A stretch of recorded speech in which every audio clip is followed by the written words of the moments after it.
Ba, nahi dozunean, 60 batera, bale? Hori da.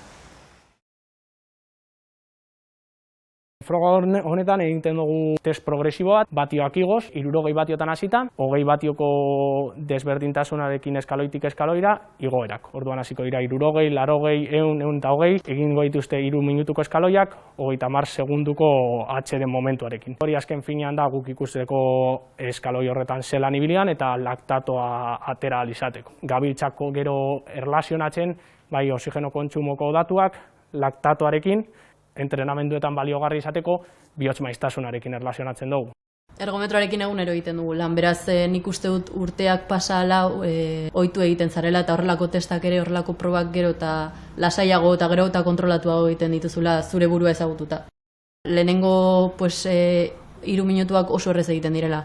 Niretzako azkenengo biak edo dira sufritzen dituzunak. Bapatean etortzen da eta bapatean nabaritzen duzu ja ezin duzula gehiago. Mina da.